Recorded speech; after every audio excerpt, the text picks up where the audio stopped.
Hey guys, and welcome back to another video on the Robuilder YouTube channel. Today I'm going to show you guys how to make a cactus, a low poly cactus for your Roblox games. I guess Unity too, if any of you guys are over here. How you doing, Unity users? So first thing we're doing, hopping into Blender, we're going to go ahead and press tab to go into edit mode, shift A, and we're going to spawn in a cylinder. Now for me today, I'm going to go 5 vertices because that's kind of the look I'm going for. You can do any amount you want. If you want it like a triangle, you could do 3. If you want it a bit higher poly, like mid poly stuff, you could do 8 or 10. But 5 is what I'm going to go for today. Now, we're going to stay in edit mode, go to our face selection mode, and we might as well go to our orthographic mode by pressing 1. Or you can use Alt and your scroll wheel on your mouse to kind of flip this all around however you want to be. Alright, so to start things off, we're going to go ahead and press E to extrude. And this is all how you want to do it, guys. You can make a cactus literally however you want. The more variation, the better. So we just pressed E, extruded, clicked, E, extrude, click, E, extrude, click, and then we extruded, and then we pressed S. And we got this little thing right here. So S to scale. So we're going to do something like this. Leave it a bit open at the top, but something like this. All right. We're going to go to our line select mode and add a little bit of curve in this guy. Okay. Like bro, cactuses aren't perfect and neither are we. So let's go ahead and add a little bit of curve. Just give some life to this guy. All right. This might be a little too much life. All right. He doesn't need that much. So something like this, and then we can even grab these. I'm holding Alt and clicking to grab the ring around the cactus, and this works for like any sort of lines. So Alt and click. We're gonna kind of rotate a little bit just to make these bends a little smoother. Okay, a little bit. This one's a little harsh, so I'm gonna bring him back this way just a hair, and this guy we can bend a little bit too. Let's go like this. So here's my cactus. Now, there is some more things we could do if we wanted to scale the bottom in a little bit, and then this guy in a little bit, and just give a little bit more, you know, a little more detail or anything to the cactus. We could definitely do that. Make the top fatter if we wanted to, something like this. Definitely works. Now, there's 2 ways we could do this. We can either be very lazy and do Shift D and duplicate it, scale it down, rotate it, and then, you know, put it where we want it. Okay, like this is definitely a way that you can make a cactus. It's not the best way because it's very repetitive, but now we can go ahead and edit these lines just by doing stuff like this and make our cactus honestly however we want it. All right, and then just re-rotate these to make more sense with how the cactus is going now. And probably scale this guy up a little bit. I don't know, something like this, guys. Not amazing, but it does look like a cactus, okay? And then we will do the same thing, Shift D. I'm gonna just do the easy way for today's video. I'm gonna hold Alt and up so I could just rotate like this. I get confused on the axis, so that is just a lot easier to me. And then I will scale this. We'll go up a little bit, and we'll bring this guy up to the top. Something like this, all right? Now keep in mind, guys, symmetry doesn't really help in low poly builds. It actually hurts you. So the more like variation you can have in any sort of an object is definitely the best way to go. So for us, we're gonna stick just like this. Now, say we want to add a little bit more detail, like, hey man, what's something else we can add to this guy? First off, let's group all of these together. I'm in object mode. I'm gonna go ahead and press Ctrl J, and that joins everything together. Okay, it just joined these two, so I'm gonna click this and Ctrl J one more time, and now this is one object. While we're in object mode, I'm gonna press Shift A and spawn in a cone, and we're gonna give this thing 5 vertices as well, just to match our cactus. There we go. And I think I want to go ahead, scale this. I'm gonna press S and then Z to scale on the Z axis, and then shrink it just by pressing S again.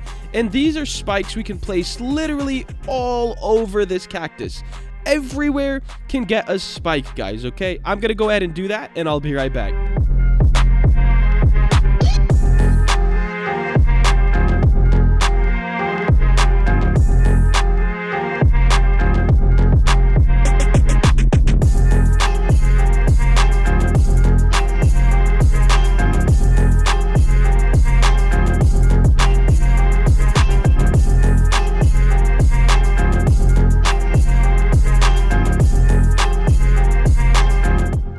Alright guys, so I've got some spikes all around this cactus, and the reason I did it in edit mode is so everything's going to be one object and I won't have to reselect them. So, now, if I want to go ahead and texture this, which I did stop doing, but I need to start doing it in my tutorials more so I can show more people how to do it. Very, very easy. UV editing, open this up, and just find your palette, your color palette on your computer. If you don't have a color palette, I do have this one linked in the resources tab of my Discord server, which is linked in the description below. So if you need it, or you just want a little dev community to hang out with, you could join up the Discord. Alright, so first things first, let's hop on over here, click on this, and go into edit mode. We're going to press A to select everything, and then 1 to go into our front orthographic view. We're going to get this, which is a bit hard to look at and kind of confusing. Not too bad because the shape is simple, but as you get into more complex shapes, it will get a bit more confusing. But if we go over here and press U, we can project from view. Now it's the same thing we got going on, alright? The same shape, easy to tell. Hop over here, press A, and then we're going to scale this down. Now, a lot of people overuse the gradient. They would, you know, make this whole thing so, like, I don't know, if we wanted to do it like this, they would use, like, the whole thing for the gradient, which is definitely not necessary. So we're going to just use a little bit of it. I'm going to use this green right here and just go dark to light. And if you just wanted it as one color and not a gradient, you can press S and then 0. And then just move that to the color you want. But I do want a little bit of a gradient on it, so I'm going to keep it right here. Then I'm going to go right over here to this, and we already have a material. If you do not see one here, there'll be a button right around here that says new, and you'll just click on that. Now, base color, image texture, and then click on this little guy and press on your color palette. So if we press Z over here and go into material preview, as you can see, we now have a green cactus. Up next, we have our spikes, which we, of course, want to color as well. So click on those, press tab to go back into edit mode, and 1, so we're back on our front orthographic, A to select everything, and then U and project from view. Now, this one is a bit sketchy, which is good, so I can show you guys what's going on. The easiest way to go around this, A, S, and then 0. You won't get any gradients, but that's okay, because it would take, you don't really need a gradient on the main object and, like, the accessory, I guess I could call it. This guy, I think I'm gonna go with like a brown yellowy type. I don't even know, something like, I want like a light brown maybe. We'll go here, I guess, because why not? And as you can see, just press new, click on the little circle. My bad, Buster's barking. Drop a like on the video, guys. When he barks, it means he didn't drop a like yet, and that's kind of tough. Click image texture, and then just click on your color grid. And there we go, guys. We have a cactus, which is fully textured. To get this into Roblox, you just got to go right here. Let me go ahead and pull this back up so you guys can see the image. Nice.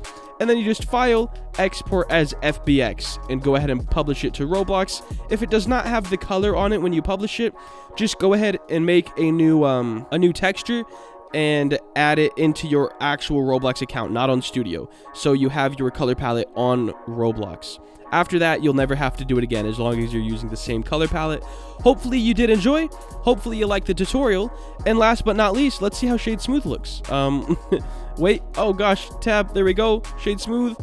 Okay, auto smooth, normals, auto smooth, 45. There we go, beautiful, nice. If you guys enjoyed the tutorial, make sure to like, comment, and subscribe. Have a great day. Later.